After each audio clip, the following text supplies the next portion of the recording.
Había un muchacho llamado Amin que vivía en las afueras de la ciudad, en una cabaña de madera que apenas resistía las tormentas. Cada mañana se levantaba antes del amanecer, caminaba 2 horas hasta el centro y se paraba junto a la fuente principal, esperando que alguien le ofreciera un trabajo, cualquier trabajo, pero los días pasaban y nadie lo miraba. Las monedas en su bolsillo habían desaparecido hacía semanas, y el hambre comenzaba a ser una compañera constante. Esa mañana, como todas, Amin llegó a la plaza con la esperanza de que algo cambiara. Se sentó en el borde de la fuente, observando a los comerciantes que gritaban sus ofertas, a los niños que corrían entre los puestos, a las mujeres que regateaban el precio de las telas. Todo parecía normal, hasta que un murmullo comenzó a extenderse por la plaza como una ola invisible. Las conversaciones se apagaron, los comerciantes dejaron de gritar, los niños se detuvieron en seco, y entonces todos comenzaron a alejarse, algunos caminando rápido, otros directamente corriendo hacia las calles laterales. Amin se puso de pie, confundido. ¿Qué estaba pasando? No veía ningún incendio, no escuchaba gritos de alarma, no había soldados, solo ese silencio extraño que se había apoderado del lugar. Giró la cabeza en todas direcciones tratando de entender, y fue entonces cuando lo vio. Un carruaje negro, tirado por 4 caballos también negros, avanzaba lentamente por el camino empedrado. El conductor vestía un abrigo oscuro y un sombrero que ocultaba su rostro. Pero lo más inquietante no era el carruaje, sino la reacción de la gente. Era como si todos supieran algo que Amin desconocía. El carruaje se detuvo justo frente a él. La puerta se abrió con un crujido y de su interior descendió un hombre alto, de unos 50 años, con el cabello perfectamente peinado hacia atrás y un traje impecable. Su rostro no tenía expresión alguna, como si estuviera tallado en piedra. Se acercó a Amin con pasos lentos, estudiándolo con la mirada. «¿Por qué no huiste como los demás?», preguntó el hombre con una voz profunda y calmada. Amin tragó saliva. «No sé por qué deberían huir de usted, señor. Yo solo busco trabajo». El hombre sonrió, pero fue una sonrisa que no llegó a sus ojos. «¿Trabajo, dices? Pues qué casualidad. Justo estoy buscando a alguien que me ayude con un asunto delicado. Alguien fuerte, joven, dispuesto a seguir instrucciones». Amin sintió un escalofrío, pero también una chispa de esperanza. «¿Qué tipo de trabajo, señor? Eso lo sabrás cuando lleguemos, pero te pagaré bien, muy bien, más de lo que ganarías en un año entero trabajando en esta plaza». El hombre extendió la mano hacia el carruaje. «¿Vienes o no?». Amin miró alrededor. La plaza estaba casi vacía. Los pocos que quedaban lo observaban desde lejos, con expresiones de lástima. Algo en su interior le decía que no subiera a ese carruaje, pero el hambre, la desesperación y la promesa de dinero fueron más fuertes. Asintió con la cabeza y subió. El interior del carruaje era lujoso, con asientos de terciopelo rojo y lámparas de cristal que colgaban del techo. El hombre se sentó frente a él y golpeó 2 veces el techo. El carruaje comenzó a moverse, alejándose de la ciudad. Durante el viaje, Amin intentó iniciar una conversación, pero el hombre respondía con monosílabos o simplemente lo ignoraba. Miraba por la ventana con expresión ausente, como si estuviera pensando en algo completamente diferente.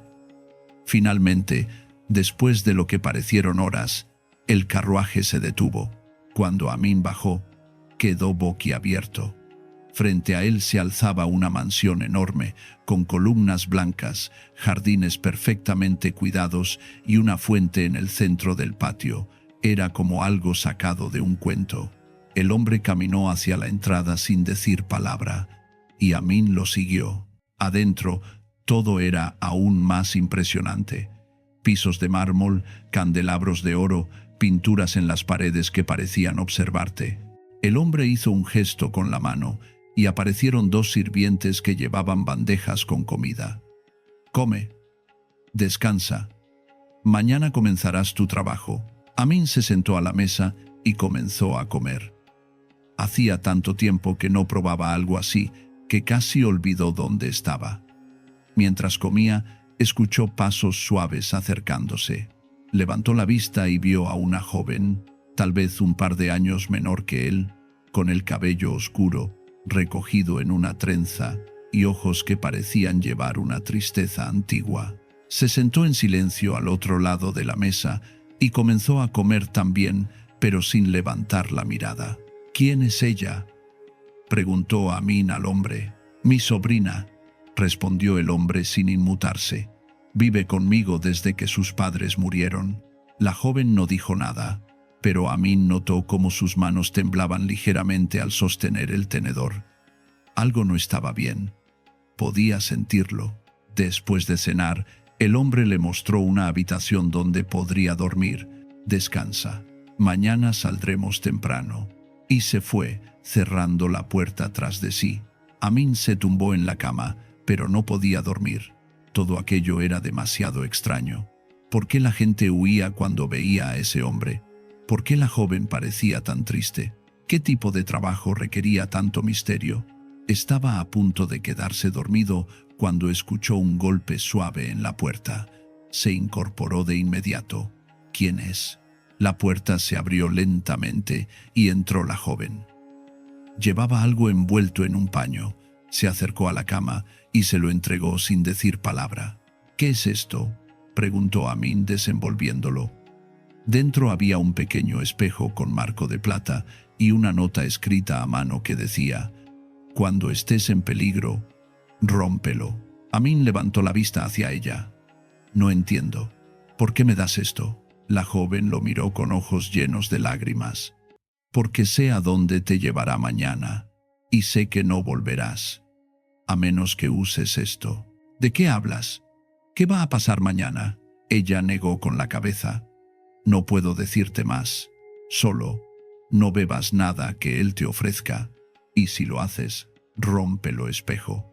Antes de que Amin pudiera hacer más preguntas, ella salió de la habitación tan silenciosamente como había entrado. Amin no durmió esa noche. Al amanecer, el hombre entró a su habitación. «Es hora, vamos». Subieron al carruaje nuevamente y viajaron durante horas, adentrándose en un territorio árido y desolado. Finalmente, se detuvieron al pie de una montaña rocosa y árida que se elevaba imponente hacia el cielo. El hombre bajó del carruaje y le hizo señas a Amin para que lo siguiera. «Aquí es donde trabajarás», dijo el hombre, señalando la montaña. «En la cima de esa montaña hay una cueva llena de piedras preciosas. Tu trabajo es subir, recoger tantas como puedas y traérmelas». Amin miró hacia arriba. La montaña era empinada, peligrosa. «¿Y cómo se supone que baje con las piedras? Esa es tu preocupación, no la mía». El hombre sacó una cantimplora de su abrigo. «Toma, bebe agua antes de subir, te hará falta». Amin recordó las palabras de la joven. «No bebas nada que él te ofrezca». Pero el hombre lo miraba fijamente, esperando. Amin tomó la cantimplora, fingió beber, pero apenas mojó sus labios. «Gracias», dijo, devolviéndosela. El hombre frunció el ceño, pero no dijo nada. «Sube. Te espero aquí». Amin comenzó a escalar. La roca estaba caliente bajo sus manos y el sol golpeaba sin piedad. Cada paso era un esfuerzo, pero siguió adelante. Cuando finalmente llegó a la cima, encontró la cueva que el hombre había mencionado.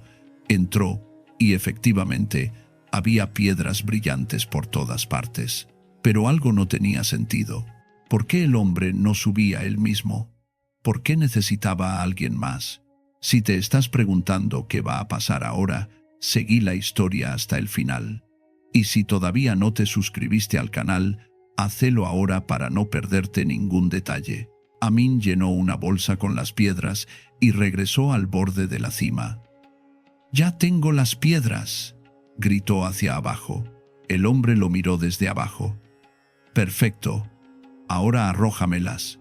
Amin comenzó a lanzar las piedras una por una. El hombre las recogía con una sonrisa que crecía con cada piedra que caía. Cuando la bolsa estuvo vacía, Amin gritó: «Ya terminé. ¿Cómo bajo?». El hombre lo miró por un largo momento.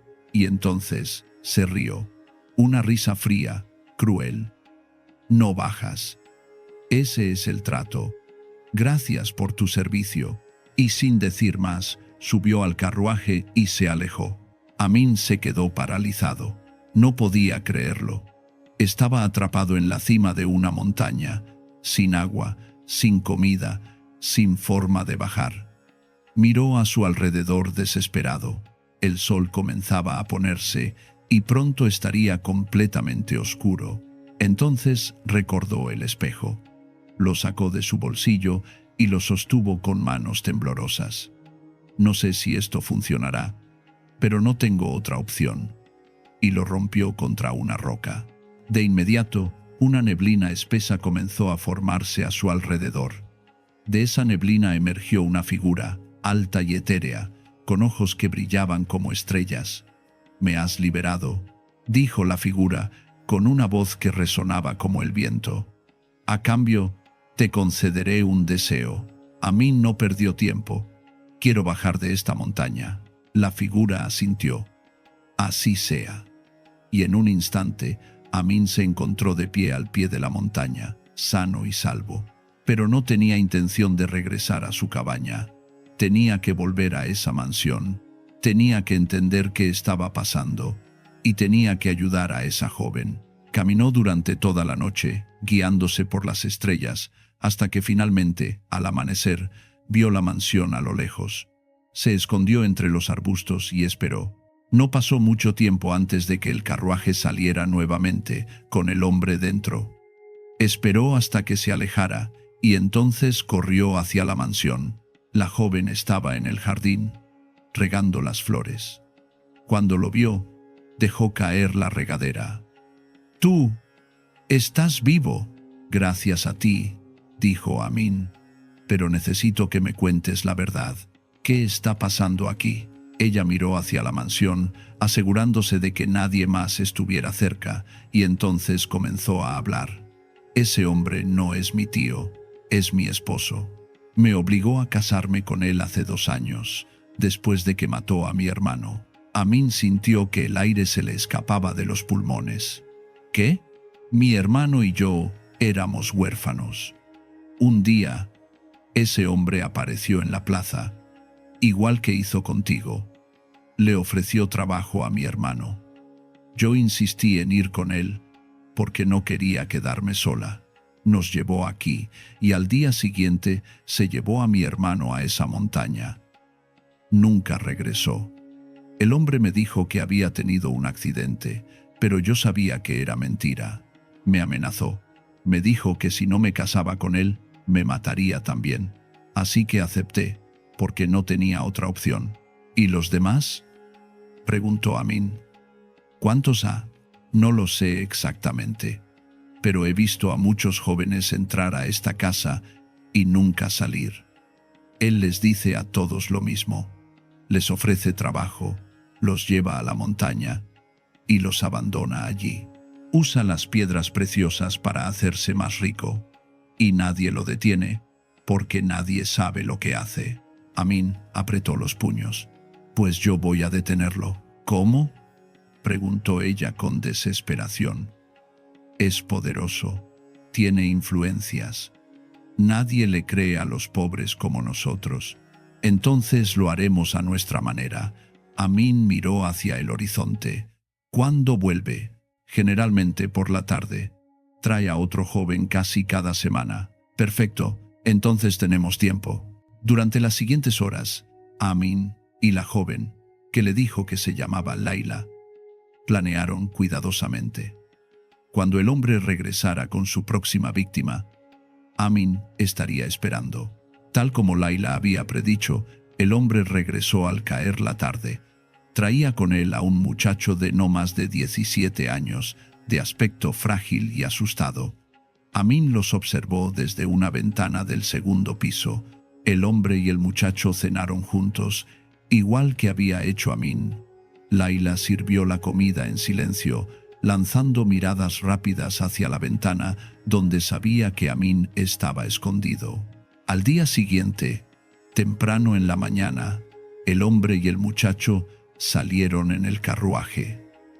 Amin esperó unos minutos y entonces salió de la mansión corriendo. Conocía el camino ahora. Sabía exactamente a dónde se dirigían. Corrió más rápido de lo que había corrido en su vida, tomando atajos a través del campo, saltando sobre rocas y arbustos. Llegó a la montaña antes que el carruaje y se escondió detrás de una formación rocosa. El carruaje llegó poco después. El hombre y el muchacho bajaron. El hombre sacó la cantimplora, igual que había hecho con Amin. Bebe antes de subir. El muchacho, inocente y confiado, bebió sin dudar. En cuestión de segundos, sus ojos comenzaron a cerrarse. Se tambaleó y cayó al suelo, inconsciente.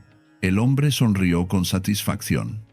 Entonces, de la nada, aparecieron dos enormes pájaros, con garras afiladas y picos curvos.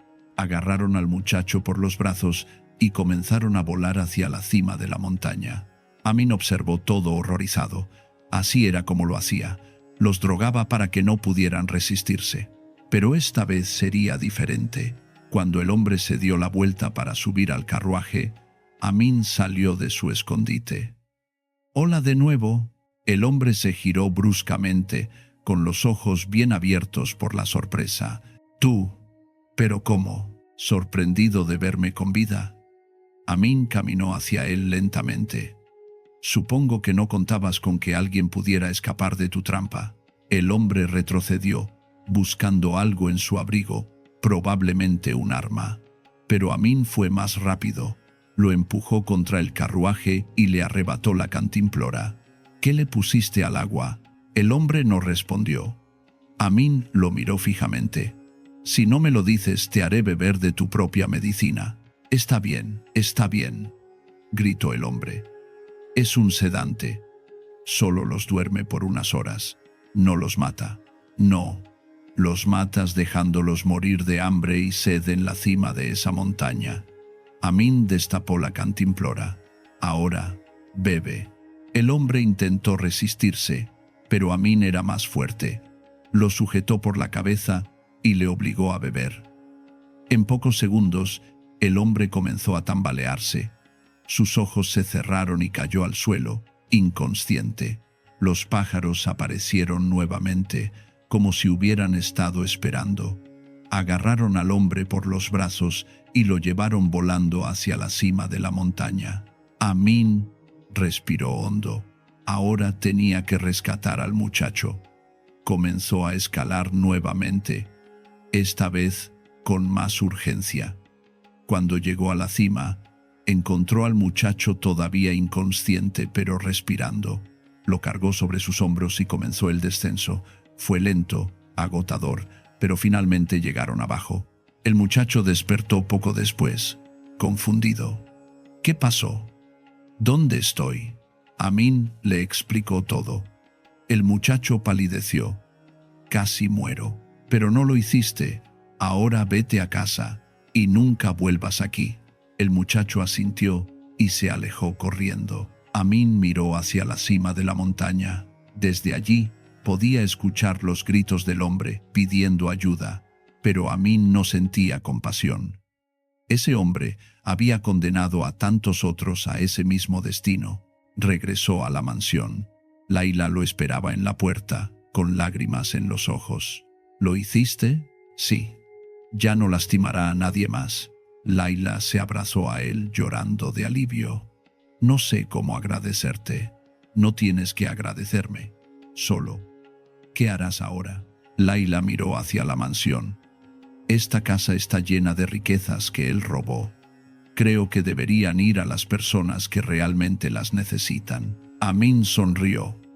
«Estoy de acuerdo». Durante las semanas siguientes, Amin y Laila vendieron todo lo que había en la mansión y distribuyeron el dinero entre las familias pobres de la ciudad. La noticia se extendió rápidamente y la gente comenzó a ver a Amin como un héroe. Con el tiempo, Amin y Laila se enamoraron. Se casaron en una ceremonia simple, rodeados de las personas que habían ayudado. Y aunque nunca volvieron a ser ricos, vivieron felices, sabiendo que habían hecho lo correcto. Si llegaste hasta acá y querés seguir disfrutando de historias como esta, suscríbete al canal y activa la campanita para no perderte ningún video nuevo. En tiempos donde la palabra de un hombre valía más que cualquier documento firmado, existió un juez llamado Malik, cuya fama trascendió las fronteras de su ciudad hasta convertirse en leyenda. No era su figura imponente ni su voz autoritaria lo que lo distinguía de otros magistrados, sino algo mucho más poderoso. Una mente capaz de desentrañar la verdad donde otros solo veían confusión. Las personas viajaban durante días enteros solo para presentar sus casos ante él, confiando en que su sagacidad revelaría lo que permanecía oculto. 3 casos en particular consolidaron su reputación como el juez más brillante de su época. 3 historias que aún hoy se cuentan para recordarnos que la justicia verdadera no depende de papeles ni sellos, sino de la capacidad de ver más allá de las apariencias. La primera de estas historias comenzó una tarde calurosa, cuando un comerciante de telas llamado Hamid llegó a la corte con el rostro marcado por la desesperación. Durante años, Hamid había trabajado honestamente en el mercado, ganándose la confianza de sus clientes y el respeto de sus vecinos. Tenía un socio llamado Rashid, un hombre que había llegado a su tienda años atrás buscando empleo. Hamid, de buen corazón, no solo le dio trabajo, sino que con el tiempo lo convirtió en su socio, compartiendo las ganancias del negocio de forma equitativa. Rashid siempre mostró gratitud y lealtad, o al menos eso parecía en la superficie. Un día, Hamid decidió expandir su negocio. Había ahorrado durante años 1000 monedas de oro, una fortuna considerable que representaba el trabajo de toda su vida. Necesitaba viajar a una ciudad lejana para adquirir telas exóticas que ningún otro comerciante en su región ofrecía. El viaje era largo y peligroso, plagado de bandidos que acechaban en los caminos. Hamid no quería arriesgarse a llevar consigo semejante cantidad de dinero, así que tomó una decisión que parecía lógica. Confió las 1000 monedas de oro a su socio Rashid para que las guardara hasta su regreso. Antes de partir, ambos hombres se reunieron en el almacén de telas, rodeados por los rollos de seda y algodón que habían vendido juntos durante años. Hamid sacó una bolsa pesada de cuero donde tintineaban las monedas. Rashid la tomó con ambas manos y prometió solemnemente cuidar ese dinero como si fuera suyo propio.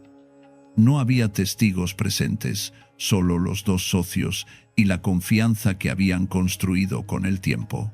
Hamid partió tranquilo, convencido de que su dinero estaba en buenas manos. El viaje duró 3 meses completos. Hamid enfrentó tormentas de arena, negociaciones difíciles y el cansancio de recorrer caminos interminables bajo el sol implacable, pero finalmente regresó victorioso, con telas tan hermosas que sabía que su inversión valdría cada moneda gastada. Lo primero que hizo al llegar fue buscar a Rashid para recuperar su dinero y comenzar a vender las nuevas mercancías. Cuando entró a la tienda, Rashid lo recibió con una sonrisa que no llegaba a sus ojos. Hamid, sin sospechar nada, le pidió directamente que le devolviera las 1000 monedas de oro. La expresión de Rashid cambió inmediatamente. Sus cejas se fruncieron en una mezcla perfectamente actuada de confusión y ofensa. Con voz firme y mirada directa, Rashid negó haber recibido jamás ese dinero. Dijo que Hamid debía estar confundido, que quizás El largo viaje bajo el sol había afectado su memoria. Incluso se atrevió a sugerir que tal vez Hamid había perdido el dinero en el camino y ahora buscaba culpar a alguien más. Hamid sintió como si el suelo se abriera bajo sus pies. No podía creer lo que escuchaba. Intentó razonar con Rashid. Le recordó el día exacto en que le entregó el dinero, describió la bolsa de cuero, mencionó cada detalle de esa conversación. Pero Rashid se mantuvo firme en su negación, cruzando los brazos y elevando la voz para que otros comerciantes del mercado escucharan su versión de los hechos. Algunos comenzaron a murmurar, dudando de la palabra de Hamid. Devastado pero no derrotado, Hamid decidió acudir al juez Malik. Había escuchado historias sobre su legendaria capacidad para descubrir la verdad, y ahora su última esperanza dependía de esa reputación. Cuando llegó a la corte y expuso su caso, el juez Malik escuchó con atención absoluta, sin interrumpir, observando no solo las palabras, sino también los gestos y las pausas de Hamid. Malik mandó llamar a Rashid inmediatamente. Cuando éste llegó, mantenía una postura confiada, casi desafiante. Sabía que no había pruebas, no había testigos, no había ningún documento que pudiera incriminarlo. En su mente, había ganado antes de que el juicio comenzara. El juez Malik miró a ambos hombres y habló con voz tranquila pero penetrante. Le preguntó a Rashid si era cierto que Hamid le había confiado 1000 monedas de oro. Rashid negó rotundamente, repitiendo su historia con la misma convicción que había mostrado en el mercado. Malik asintió pensativo y luego se dirigió a Hamid, preguntándole si tenía algún testigo o alguna prueba escrita. Hamid, con voz quebrada por la frustración, admitió que no había nada de eso, que todo había sido basado en la confianza mutua. Si te está atrapando esta historia y querés saber cómo el juez Malik resolvió este caso aparentemente imposible, déjame un comentario contándome qué pensás que va a hacer. El juez se reclinó en su asiento, acariciándose la barba larga mientras sus ojos brillaban con un destello particular. Después de un silencio que pareció eterno, habló directamente a Hamid con una instrucción extraña. Debía ir al lugar exacto donde le había entregado el dinero a Rashid y traer un puñado de tierra de ese sitio específico. Hamid lo miró desconcertado, sin entender qué podría probar un puñado de tierra. Pero el tono del juez no admitía discusión. Se levantó y salió rápidamente hacia el almacén de telas. Rashid permaneció en la sala, ahora solo frente al juez Malik. Los minutos pasaron lentamente. La sala estaba en silencio, solo interrumpido por el sonido ocasional de pasos en el exterior. Malik parecía sumido en sus pensamientos, pero en realidad estaba ejecutando su plan con precisión quirúrgica. De repente, después de un tiempo considerable, Malik levantó la vista hacia Rashid y preguntó con tono casual, casi desinteresado: «Tu antiguo socio está tardando demasiado. ¿Acaso sabes por qué no ha vuelto aún?» Era una pregunta aparentemente inocente, hecha con la naturalidad de quien simplemente hace conversación para llenar el silencio. Rashid, que había estado nervioso por la espera, pero confiado en que no había forma de probar nada en su contra, respondió sin pensar: «Es que el almacén donde trabajábamos está al otro lado de la ciudad. Debe estar caminando de regreso con esa tierra que le pediste traer». Las palabras salieron de su boca antes de que su cerebro procesara lo que estaba diciendo. El rostro del juez Malik se iluminó con una sonrisa apenas perceptible. Sus ojos, que momentos antes parecían distraídos, ahora brillaban con la intensidad de quien acaba de confirmar una sospecha. Se inclinó hacia adelante y con voz firme declaró: «Acabas de confesar tu crimen con tus propias palabras, Rashid». Rashid palideció instantáneamente. Sus manos comenzaron a temblar. «¿Cómo? ¿Cómo dices eso, mi señor? Yo no he confesado nada». Su voz ahora sonaba aguda, desesperada.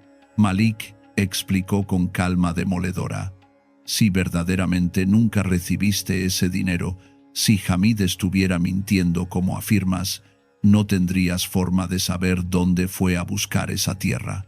No sabrías que el lugar está al otro lado de la ciudad, ni sabrías cuánto tiempo debería tomar llegar hasta allá. Pero lo sabes perfectamente, porque ese almacén es exactamente el lugar donde recibiste las 1000 monedas de oro que ahora niegas haber tomado. Tu propio conocimiento del sitio te ha traicionado. El silencio que siguió fue aplastante. Rashid intentó balbucear una explicación, pero las palabras se enredaban en su garganta. Sabía que había caído en una trampa perfecta, construida no con mentiras, sino con su propia verdad involuntaria. Malik ordenó que Rashid fuera detenido hasta que devolviera cada una de las 1000 monedas de oro que había robado. Cuando Hamid regresó con el puñado de tierra, encontró justicia donde antes solo había desesperanza. La segunda historia que elevó al juez Malik a la leyenda ocurrió pocas semanas después, y comenzó de la manera más inusual. Un campesino anciano llamado Yusuf llegó a la corte casi arrastrándose, agotado y confundido. Yusuf vivía en una pequeña aldea cercana, donde cultivaba sus propias verduras y criaba algunas gallinas. No era rico, pero tampoco le faltaba lo necesario para vivir con dignidad. Ese día, Yusuf había ido al mercado a vender una docena de huevos frescos. Con el dinero ganado, compró un saco grande de harina, lo más pesado que había cargado en meses. El comerciante que se lo vendió, viendo la edad del anciano, tuvo la amabilidad de ayudarlo a colocar el saco sobre el lomo de su burro. Yusuf agradeció el gesto, montó con dificultad y comenzó el camino de regreso a su casa, que quedaba a 1 hora de distancia por un sendero polvoriento. El burro caminaba con paso lento pero constante, y Yusuf iba pensando en el pan que su esposa hornearía con esa harina cuando llegaran. Pero a mitad del camino, el burro tropezó con una piedra. No fue una caída grave. El animal recuperó el equilibrio rápidamente, pero el movimiento brusco hizo que el saco de harina se deslizara y cayera al suelo con un golpe seco que levantó una pequeña nube blanca. Yusuf desmontó con cuidado y miró el saco con preocupación.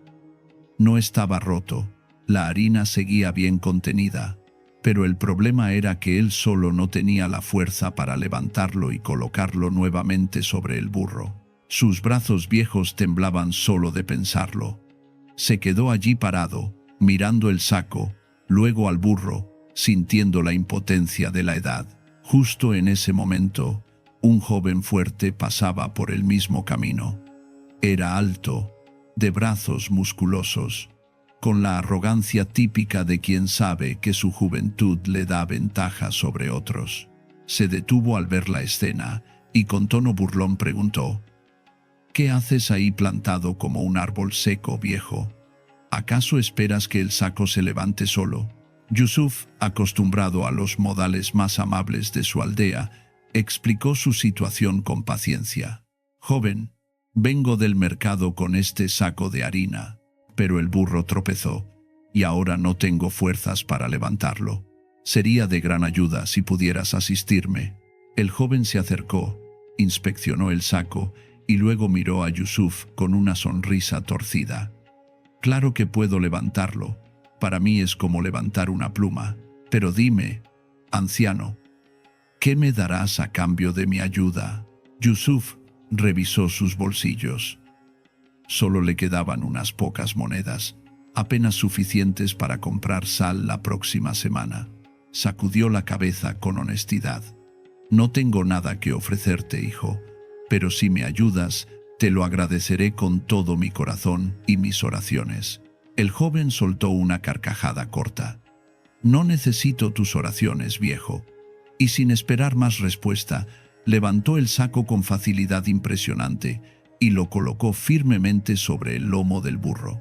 Yusuf comenzó a agradecerle profusamente, Pero cuando intentó montar para continuar su camino, el joven lo detuvo agarrándolo del brazo. «Un momento. ¿A dónde crees que vas?» Yusuf lo miró confundido. «Pues a mi casa, joven. Ya me ayudaste, muchas gracias». «No tan rápido», dijo el joven cruzándose de brazos. «Cuando te pregunté qué me darías a cambio, dijiste, nada. Y eso es exactamente lo que quiero ahora. Quiero ese nada que me prometiste». Yusuf parpadeó varias veces, seguro de haber escuchado mal. «No entiendo, hijo. ¿Cómo puedo darte nada?» La palabra significa que no hay algo que dar. El joven elevó la voz deliberadamente. «No me importa lo que signifique. Me prometiste nada y exijo que me lo entregues ahora mismo. Una promesa es una promesa, y tú, viejo, no puedes irte sin cumplir tu palabra». Yusuf intentó razonar, explicarle que había un malentendido, que la expresión era solo una forma de decir que no tenía nada material que ofrecer. Pero el joven se mantuvo inflexible, incluso comenzó a levantar la voz más, atrayendo la atención de algunos viajeros que pasaban. Algunos se detuvieron a observar, pero nadie intervino, inseguros de quién tenía razón en una disputa tan absurda. Finalmente, exhausto y sin saber qué más hacer, Yusuf aceptó ir con el joven hasta la corte del juez Malik para resolver este asunto incomprensible. Cuando ambos se presentaron ante Malik y contaron sus versiones de la historia, un murmullo de incredulidad recorrió la sala. Algunos asistentes sonrieron pensando que era una broma, pero la cara seria del joven dejaba claro que hablaba completamente en serio. El juez Malik escuchó todo sin mostrar emoción alguna. Cuando terminaron, miró directamente a Yusuf y preguntó: «¿Es cierto que le dijiste a este joven que no tenías nada que darle?» Yusuf asintió, avergonzado de estar allí por semejante tontería. Luego Malik se dirigió al joven. «¿Y tú insistes en recibir ese nada que el anciano mencionó?» El joven levantó la barbilla con orgullo. «Así es, su señoría. Un hombre debe cumplir su palabra». Malik se reclinó en su asiento, y quienes lo conocían bien notaron ese brillo particular en sus ojos que siempre precedía a una solución brillante. Después de un momento, hizo un gesto a uno de sus guardias. «Trae el burro del anciano aquí a la sala, con el saco de harina todavía sobre su lomo». El murmullo en la sala se intensificó. Nadie entendía qué pretendía el juez. El guardia salió y regresó minutos después guiando al burro, que entró a la sala judicial, mirando con ojos grandes y confundidos a toda la gente reunida. El saco de harina seguía firmemente atado a su lomo. Malik se puso de pie y caminó alrededor del burro, observándolo con expresión seria, como si el animal fuera una pieza clave de evidencia. Luego se detuvo frente al joven y habló con tono autoritario. «Joven, has venido aquí exigiendo recibir lo que te fue prometido. Muy bien, tendrás exactamente eso, pero primero debes repetir la acción por la cual se te ofreció esa recompensa. Baja el saco de harina del burro y colócalo en el suelo». El joven, confundido pero aún confiado, se acercó al burro. Con sus brazos fuertes, desató el saco y lo bajó con facilidad, colocándolo en el suelo de piedra de la sala con un sonido sordo. «Bien», continuó Malik, «ahora levanta ese saco nuevamente y colócalo sobre el lomo del burro, tal como hiciste en el camino». El joven obedeció, levantando el saco sin esfuerzo aparente y colocándolo nuevamente sobre el burro, ajustando las cuerdas para que quedara bien sujeto. Cuando terminó, Malik preguntó con voz clara que resonó en toda la sala: «Dime, joven, cuando levantaste el saco del suelo y lo colocaste sobre el burro, ¿qué encontraste debajo de él?» El joven miró el lugar donde había estado el saco, luego miró al juez y finalmente respondió con voz insegura: «Nada, su señoría. No había nada debajo del saco». Una sonrisa apareció en el rostro del juez Malik. Exactamente. No había nada. Y eso, joven, es precisamente lo que el anciano te prometió y lo que acabas de recibir. Tomaste nada del suelo cuando levantaste ese saco, y ese nada es tuyo para que te lo lleves. La deuda está saldada. La sala estalló en carcajadas. El joven se quedó boquiabierto, su rostro enrojeciendo, mientras comprendía que había sido vencido por su propia lógica absurda. No podía argumentar nada, porque el juez había tomado su demanda literalmente y se la había devuelto de la misma manera. Humillado pero sin poder protestar, el joven salió de la corte mientras Yusuf recuperaba su burro y su harina, agradeciendo infinitamente al juez por su sabiduría. Pero fue la tercera y última historia la que verdaderamente consolidó la leyenda del juez Malik, porque involucró no solo ingenio, sino también una comprensión profunda del corazón humano. Esta historia comenzó cuando tres hermanos llegaron a la corte con un documento que los tenía completamente desconcertados. Los tres hermanos se llamaban Omar, el mayor de 40 años, comerciante de especias con temperamento tranquilo. Luego estaba Omar, el del medio, de 35 años, maestro carpintero, conocido por su honestidad. Y finalmente Omar, el menor, de 30 años, quien había estudiado leyes en una ciudad distante y recientemente había regresado a vivir cerca de sus hermanos. Sí, los tres compartían el mismo nombre, una decisión tomada por su padre por razones que nadie recordaba claramente. Su padre, un hombre adinerado que había construido una fortuna considerable a través del comercio de sedas, había fallecido recientemente. Era un hombre peculiar, de mente aguda, pero comportamientos excéntricos que desconcertaban a quienes lo conocían. Antes de morir, había escrito su testamento de su propio puño y letra, y al abrirlo, los tres hermanos encontraron una declaración que los dejó completamente perplejos. El testamento decía simplemente: Omar heredará todo, Omar heredará todo, Omar no heredará nada. Los tres hermanos leyeron y releyeron esas líneas docenas de veces. ¿Cómo podía ser que los tres heredaran todo y al mismo tiempo uno de ellos no heredara nada? ¿A cuál de los tres se refería la última frase?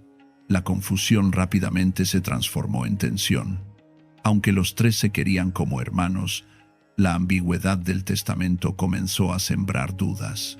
El hermano mayor sugirió que quizás la última línea era un error, que el padre había escrito 2 veces que ambos mayores heredarían y simplemente añadió una línea contradictoria por confusión senil.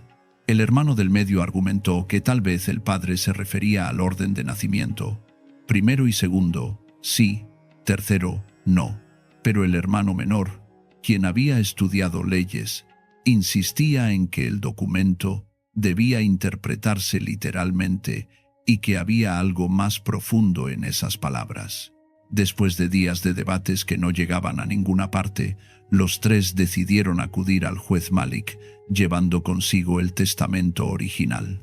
Cuando se presentaron ante él y le explicaron su dilema, Malik tomó el documento entre sus manos y lo estudió en silencio durante largo rato. Sus dedos recorrían las palabras como si pudieran leer algo invisible entre las líneas. Finalmente, levantó la vista y observó a los tres hermanos con esa mirada penetrante que caracterizaba sus momentos de mayor concentración. Una sospecha había comenzado a formarse en su mente, una posibilidad que explicaría perfectamente la extraña redacción del testamento.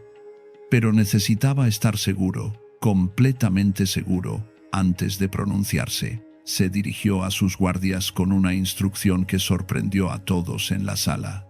Llevad a estos tres hermanos a habitaciones separadas. Quiero hablar con cada uno de ellos individualmente, uno por uno, sin que los demás escuchen la conversación. Los hermanos se miraron entre sí con preocupación, pero asintieron. El guardia se llevó primero a los hermanos menor y del medio, dejando al mayor solo frente al juez Malik. La sala quedó en silencio, solo los dos hombres mirándose. Malik habló con voz suave pero seria. Omar, he reflexionado profundamente sobre el testamento de tu padre, y la única forma de resolver esta situación es verificar que el documento sea auténtico. Para ello, necesitaríamos exhumar el cuerpo de tu padre y comparar su firma con otros documentos que él haya escrito en vida. Sé que es una medida extrema, pero es la única forma de estar absolutamente seguros de que este testamento no fue alterado o falsificado. ¿Estarías dispuesto a autorizar esto? El rostro del hermano mayor se contrajo de inmediato en una expresión de horror absoluto. Sacudió la cabeza violentamente. «No, mi señor, de ninguna manera. No puedo permitir que profanen la tumba de mi padre. Él merece descansar en paz. No importa cuánto dinero esté en juego, jamás podría vivir conmigo mismo sabiendo que perturbé su descanso eterno por avaricia. Renuncio a cualquier herencia. Que mis hermanos se queden con todo. Pero por favor, deja a mi padre en paz». Malik asintió lentamente, sus ojos brillando con algo parecido a la satisfacción. «Entiendo tu posición, Omar. Puedes retirarte y esperar fuera». El hermano mayor salió de la sala con los hombros caídos, pero con expresión tranquila, como quien acaba de tomar una decisión difícil pero correcta. El guardia trajo entonces al hermano del medio. Malik repitió exactamente la misma pregunta, usando las mismas palabras, observando cuidadosamente cada reacción del segundo Omar, y la respuesta fue prácticamente idéntica a la del primero. El hermano del medio, con lágrimas formándose en sus ojos, rechazó rotundamente la idea de exhumar a su padre. «Mi señor», dijo con voz quebrada, «mi padre me enseñó que hay cosas más importantes que el dinero: el respeto a los muertos, la dignidad de la familia, la paz de conciencia. No quiero participar en algo así. Que la herencia se la lleve quien sea, pero mi padre no será tocado». Malik lo despidió con un gesto comprensivo y finalmente mandó llamar al hermano menor, el que había estudiado leyes. Este entró con paso seguro, ajustándose su túnica con gesto casi profesional. Cuando Malik le planteó la misma pregunta sobre exhumar el cuerpo del padre, el hermano menor se tomó unos segundos para pensar, pero su respuesta fue completamente diferente. «Mi señor», comenzó con tono calculado, «entiendo que es una medida desagradable, pero si es necesaria para resolver esta disputa legal de forma definitiva, entonces debe hacerse. Los vivos tienen derechos que deben protegerse, y si exhumar el cuerpo es el único camino para establecer la verdad y evitar futuros conflictos, entonces acepto que se proceda. Al fin y al cabo, mi padre ya no siente nada, y son los vivos quienes deben lidiar con las consecuencias de estos asuntos». Malik se reclinó en su asiento y una expresión de profunda comprensión apareció en su rostro. Ahora tenía la respuesta que buscaba. Mandó llamar a los tres hermanos para que volvieran a reunirse frente a él. Cuando los tres estaban de pie, esperando la decisión del juez, Malik habló con voz firme que resonó en toda la sala. «He descubierto el significado del testamento de vuestro padre. Cuando escribió, Omar heredará todo, Omar heredará todo, Omar no heredará nada, no estaba confundido ni senil, estaba siendo perfectamente claro para quien pudiera ver más allá de las palabras». Los tres hermanos se inclinaron hacia adelante, conteniendo la respiración. «Vuestro padre sabía algo que vosotros no sabíais», continuó Malik. «Sabía que uno de vosotros no era realmente su hijo, y encontró una forma de revelarlo sin causar escándalo innecesario en vida, dejando que la verdad emergiera después de su muerte». Un silencio absoluto cayó sobre la sala. Los tres hermanos se miraron entre sí con expresiones de shock. Malik señaló al hermano menor. «Tú, el más joven, has demostrado con tu respuesta que no compartes el vínculo sagrado que un hijo verdadero siente hacia su padre.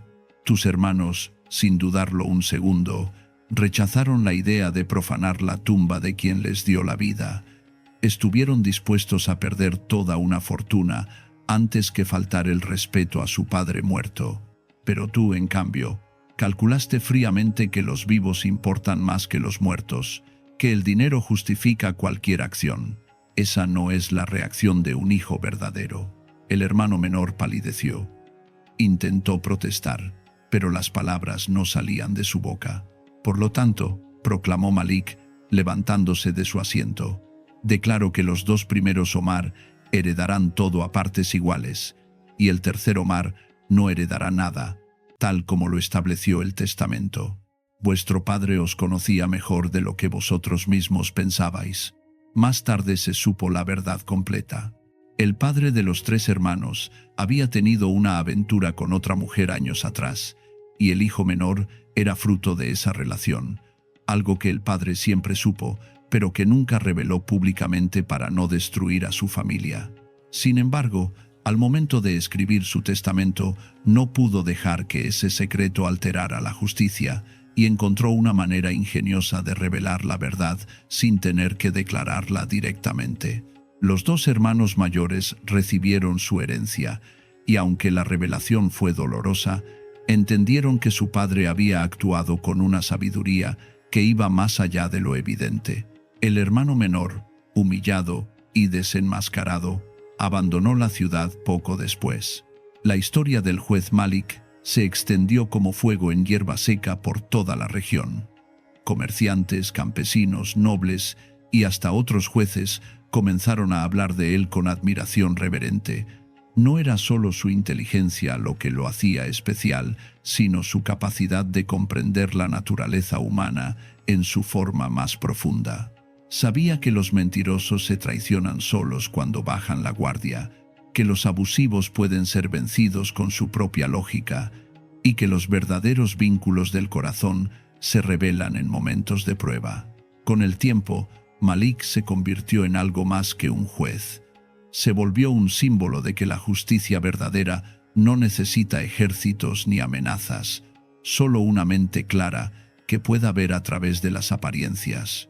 Sus casos se estudiaron en escuelas de leyes, se contaron en hogares como lecciones morales, y su nombre perduró generación tras generación, como ejemplo de lo que un ser humano puede lograr cuando combina inteligencia con integridad.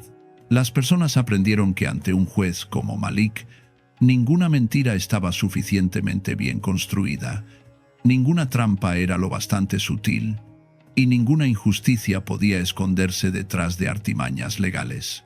Porque él no juzgaba solo con las leyes escritas en pergaminos antiguos, sino con esa ley superior que está escrita en el corazón humano. La diferencia entre el bien y el mal, entre la verdad y la falsedad. Si llegaste hasta acá y querés seguir descubriendo historias de sabiduría que cambian perspectivas, suscríbete al canal para no perderte ninguna.